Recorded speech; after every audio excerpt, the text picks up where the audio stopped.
రవికుమార్ గారు ఉన్నారు అధ్యక్ష. మీకు అందరికీ ప్రత్యక్ష సాక్ష్యం. ఆవిడ మీరు చూస్తే 96లో గ్రూప్ 1 సర్వీస్లో సెలెక్ట్ అయింది. నేను 95లో రిజర్వేషన్ తెచ్చాను, మహిళలకు 33%. అందులో సెలెక్ట్ అయ్యి ఇప్పుడు ఉమెన్ అండ్ చైల్డ్ వెల్ఫేర్ సెక్రటరీగా పనిచేసే పరిస్థితి వచ్చిందంటే ఆ రోజు బెనిఫిషరీ, ఈరోజు పాలసీ నిర్ణయించే పరిస్థితికి వచ్చింది. అంటే ఒక పాలసీ ఎంత పగడ్బందీగా ఉంటుంది, సమాజంలో ఎంత ఇంపాక్ట్ వస్తుంది, అది చూసినప్పుడు నాకు ఆనందం కలిగింది. నేను మాట్లాడుతూ ఉంటే సార్ మీరు పెట్టిన పాలసీలో నేను కూడా బెనిఫిషరీ అని చెప్పి ఆవిడ హిస్టరీ చెప్పినప్పుడు నేను గర్వపడుతున్నానని చెప్పి కూడా నేను మీకు తెలియజేస్తున్నా. దీనికంటే మీకు ఏం కావాలి సాక్ష్యాలను అడుగుతున్నా.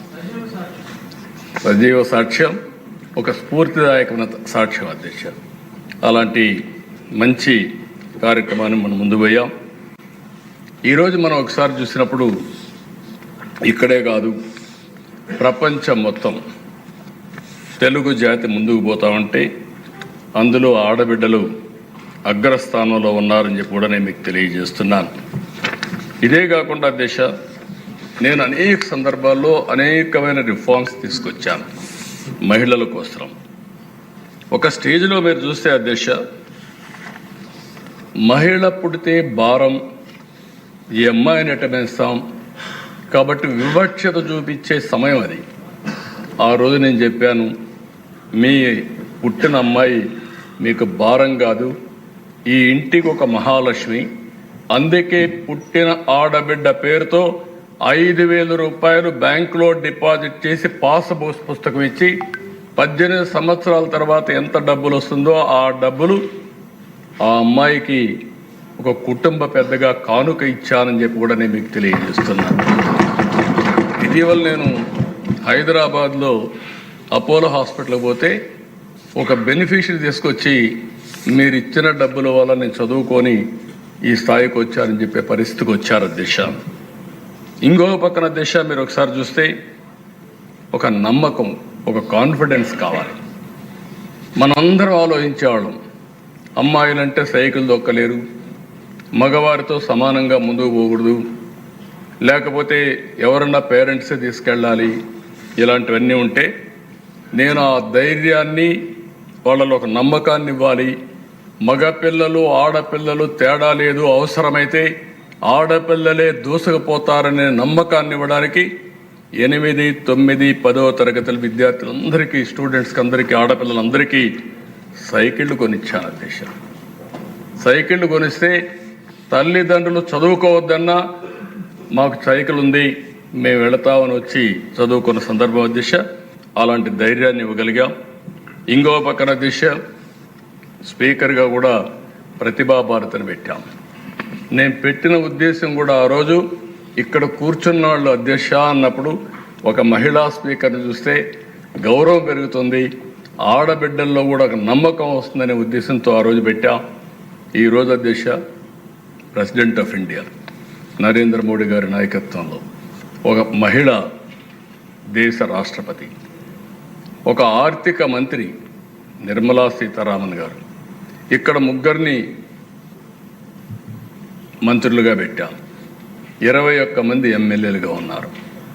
ఈరోజు అధ్యక్ష 5%తో 8%తో ప్రారంభమైనటువంటి రాజకీయ రిజర్వేషన్లు స్థానిక సంస్థల్లో నేను 95లో 33% చేశాను. ఇది ఈరోజు 50% అయింది. దేశంలో మొన్నే బిల్లు పాస్ చేశారు, 33% రిజర్వేషన్లు. నెక్స్ట్ అసెంబ్లీకి వచ్చే లోపల డీలిమిటేషన్స్ అయిపోతే ఈ రిజర్వేషన్లు వస్తే 33% ఆడబిడ్డలు ఈ సభలో ఉంటారు.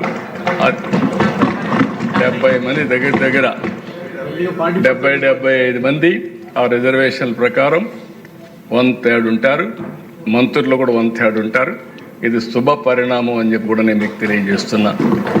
ఏదైతే నేను చెప్పానో రాజకీయంగా, ఆర్థికంగా ఈ 2 పైకి వస్తే సామాజికంగా ముందుకు పోయే పరిస్థితి వస్తుంది, అది జరుగుతుంది. ఇంకో పక్క దిశ ఓసారి మనందరం ఆలోచిస్తూ ఉంటాం, ఆడవాళ్ళు కొన్ని పనులే చేయగలుగుతారని. ఇది వారసత్వంగా వచ్చిన సమస్య కూడా. ఈవెన్ విలేజ్లో కూలికి పోతే ఆడవాళ్ళకు ఒక కూలి, మగవాళ్ళకు ఒక కూలి. అంటే వీళ్ళు శారీరకంగా స్ట్రాంగ్గా ఉండరనే ఆలోచన దిశ.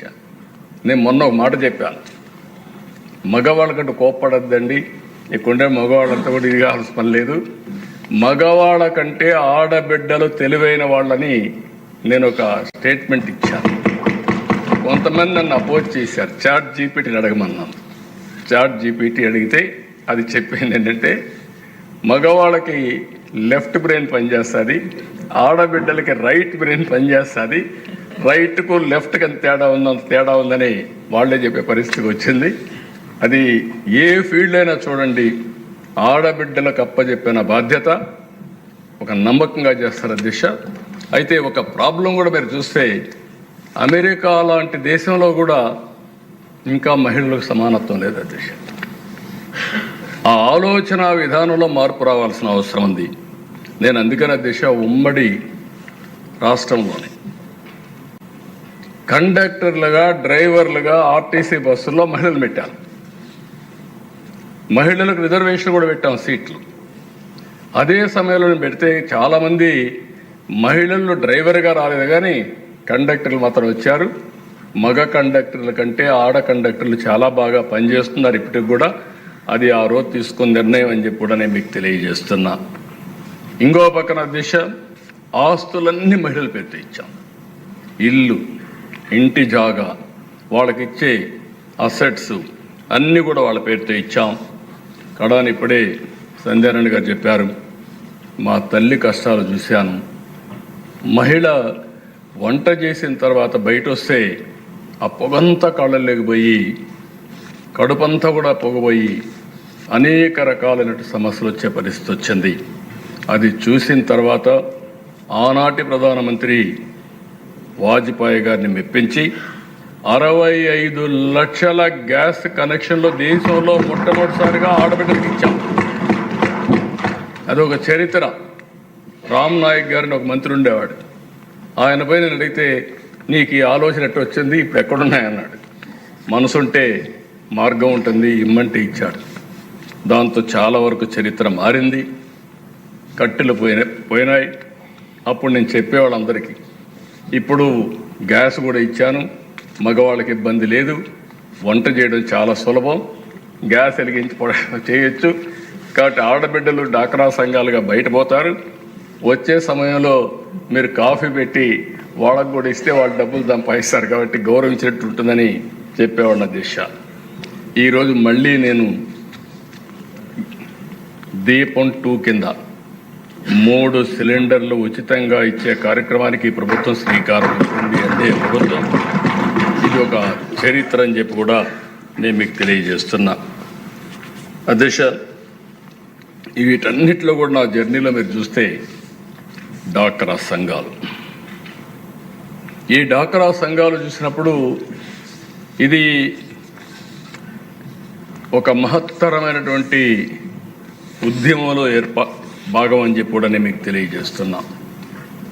ఎవరు అధ్యక్ష? వీళ్ళందరూ చదువుకోనటువంటి ఆడబిడ్డలు, కానీ లోక పరిజ్ఞానంలో మాత్రం అందరికంటే ముందుంటారు.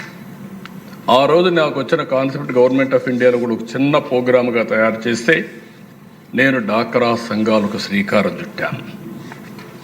8 నుంచి 10 మంది మెంబర్లు ఒక సంఘంగా చేరడం, సంఘంగా చేరి రూపాయి వాళ్ళు పొదుపు చేసి నేను రూపాయి ఇచ్చేవాడిని, మీటింగ్లు పెట్టేవాళ్ళం.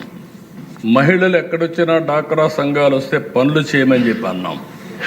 ఎక్కడికక్కడ మీటింగ్లు పెట్టి ప్రోత్సహిస్తే అధ్యక్ష చాలామంది మగవాళ్ళని ఎగతాళి కూడా చేశారు. ఆడబిడ్డలకు పెత్తనం ఇచ్చాడు, వీళ్ళు ఫైల్ పెట్టుకొని ఆఫీసులన్నీ తిరుగుతున్నారు, వీళ్ళు ఏం సాధిస్తారు చూస్తామని. అధ్యక్ష, నేను గర్వంగా చెప్పగలుగుతున్నా, 30 సంవత్సరాల్లో ఇప్పుడు డాక్రా సంఘం కానీ మెప్మా సంఘం కానీ లేని గ్రామం లేదు, ప్రాంతం లేదు, ఇల్లు లేదు. కడాన పాలిటీషియన్స్ అందరూ వాళ్ళపైన ఆధారపడే పరిస్థితికి వచ్చారు. ఏ ఊరికి పోతే వాళ్ళు అడిగే పరిస్థితికి వస్తున్నారు. ఆఫీసర్లు పోయినా కూడా ఏ పని చేయాలన్నా డాక్రా సంఘాల సహకారం తీసుకునే పరిస్థితికి వచ్చారంటే అది దూరదృష్టితో చేసిన కార్యక్రమం అని చెప్పి మరొక్కసారి ఈ సభ ద్వారా మీ అందరికీ తెలియజేస్తున్నాను అధ్యక్ష. ఈరోజు చూసినప్పుడు అధ్యక్ష అనేక ప్రపంచంలోనే మెచ్చుకునే విధంగా కార్యక్రమాలు చేశారు. మొన్న నేచురల్ ఫార్మింగ్ వచ్చింది. నేచర్ ఫార్మింగ్ వస్తే ఆడబిడ్డల ముందుండి ఈరోజు 10 లక్షల ఎకరాల్లో ఉంది. నేను 10 నుంచి 20 లక్షల ఎకరాలకు వస్తున్నాం. నేను అందుకే చెప్పాను 50 లక్షల ఎకరాల్లో ప్రకృతి సేద్యం చేస్తామని ధైర్యంగా చెప్పానంటే దానికి కారణం డాక్రా సంఘాలని చెప్పి మరొకసారి మీ ద్వారా వారందరికీ విజ్ఞప్తి చేస్తున్నా. అధ్యక్ష, ఇదే సభలో మనం చూసాం 5 సంవత్సరాలు అమరావతి మహిళలు ఎంత విరోచితంగా పోరాడారు అధ్యక్ష.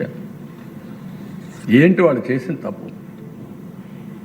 ఇక్కడుండే రైతాంగం అమరావతి రాజధాని కోసం 29,000 మంది రైతులు 34,000 ఎకరాలు భూమి ల్యాండ్ పూలింగ్లో స్వచ్ఛందంగా ప్రభుత్వానికి ఇచ్చారు. రాజధాని కట్టుకోవడానికి ఇచ్చారు. ల్యాండ్ అనేది ఒక సెంటిమెంట్, తరతరాలుగా వచ్చిన భూమిది. ఆ భూమి మీద అభిమానం ప్రతి ఒక్కరికి ఉంటుంది. ఇవ్వాలంటే ఎవరు కూడా ముందుకు రారు. ఒకసారి కోర్టులు పోతారు, విధులేని పరిస్థితులు ఎదుర్కొంటారు తప్ప ఎవరు రారు.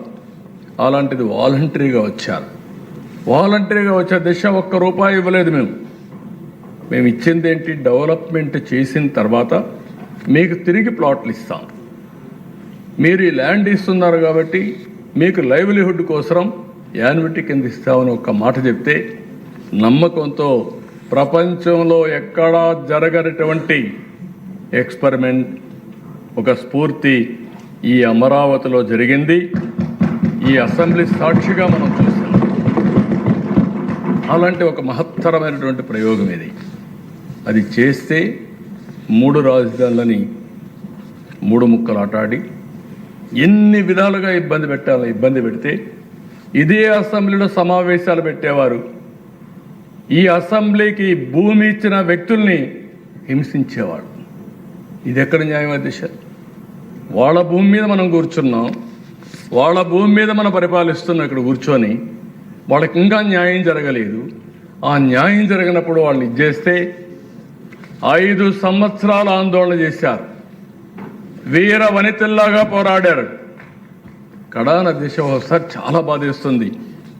వాళ్ళ ఇండ్ల పైన, బాత్రూముల పైన డ్రోన్స్ ఎగరేసి పైశాచిక ఆనందాన్ని పొందారంటే జీవనాల పాలకుల్ని వీళ్ళు మనుషులేనని చెప్పి కూడా అనుమానం వస్తుంది.